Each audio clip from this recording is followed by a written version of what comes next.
Финансиската полиција утрово ја уапси бизнис империјата зад најголемите милионски договори во државата.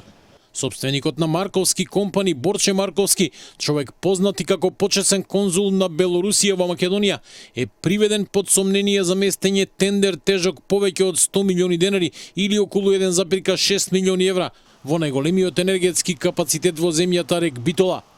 Со него се приведени и поранешни раководители на комбинатот, а осомничани се вкупно 8 мина. Меѓу нив е и поранешен директор на Рек Битола, кој во моментов е во притвор за друг случај.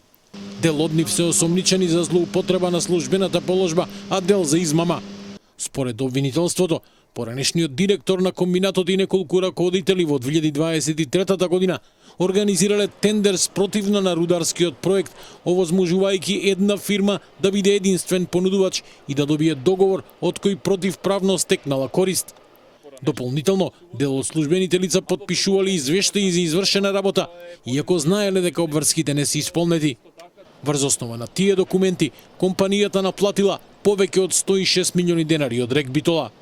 Правното лице, сопственикот, управител и уште едно лице вработено во компанијата, се осомничени дека иако биле свесни дека работите не се извршени, доставиле фактури врз основа на кој од Рек Битола незаконито наплатиле 106 милиони 200.000 денари со вклучен ДДВ, со што сториле продолжено кривично дело, злоупотреба на постапката за јавен повик и јавно-приватно партнерство, според член 275В од Кривичниот законник.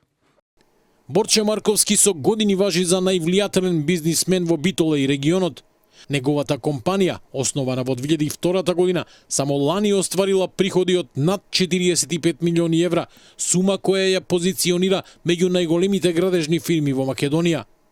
Марковски компани со години добиваше огромни договори во Рек Битола, ископ на јаглен, јаловина, одржување и механизација. Најголемиот тендер во 2023 година беше вреден рекордни 46 милиони евра. Но токму тие договори предизвикуваа жестоки реакции. На пресконференции се објавуваше дека фирмата со само 10 булдожери знаела да заработува и по 63.000 евра дневно. Според шпекулации, за 2 години инкасирала околу 200 милиони евра од државата. Од СМ денеска велат дека меѓу осомничените нема актуелни раководители во Рек Битола. Ниту еден член на таковното раководство на Рек Битола не е приведен, ниту инволвиран во таковната постапка. Приведените лица се дел од поранешното раководство на Рек Битола, а постапката што ја водат надлежните органи се однесува на действија и одлуки донесени во претходниот период пред сегашното раководство да преземе функцијата. За Борче Марковски и еден од раководителите е предложен притвор, а за други осомничени мерки на предпазливост.